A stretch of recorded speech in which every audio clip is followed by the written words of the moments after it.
Voilà. Vous savez, notre prophète, paix et bénédiction sur lui, dit « Comme vous vivez, ainsi vous mourrez. Comme vous mourrez, ainsi vous serez ressuscités. » Vous avez sûrement déjà rencontré de nombreux musulmans. Si vous faites attention aux funérailles de personnes pieuses, de gens de bien, vous pourriez croire qu'ils dorment simplement, comme s'ils souriaient. Car il est dit qu'Allah montre à son serviteur l'endroit où il ira avant de prendre son âme.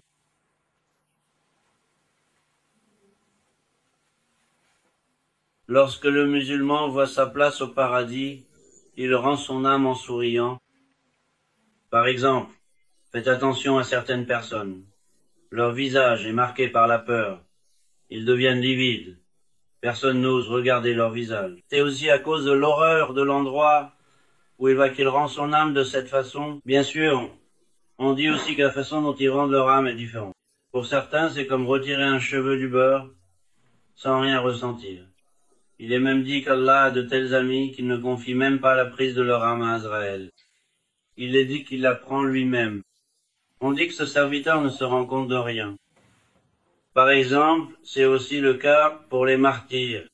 Ils reçoivent tellement de balles, mais c'est comme s'ils avaient été piqués par une fourmi.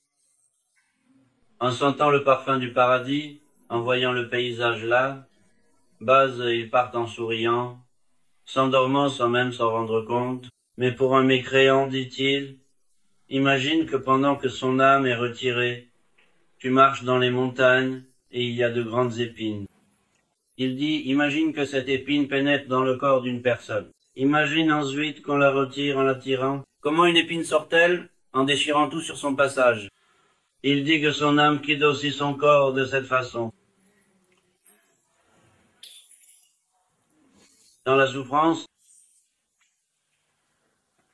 c'est pourquoi absolument tout dépend de la manière dont nous vivons notre vie sur cette terre en ce moment même.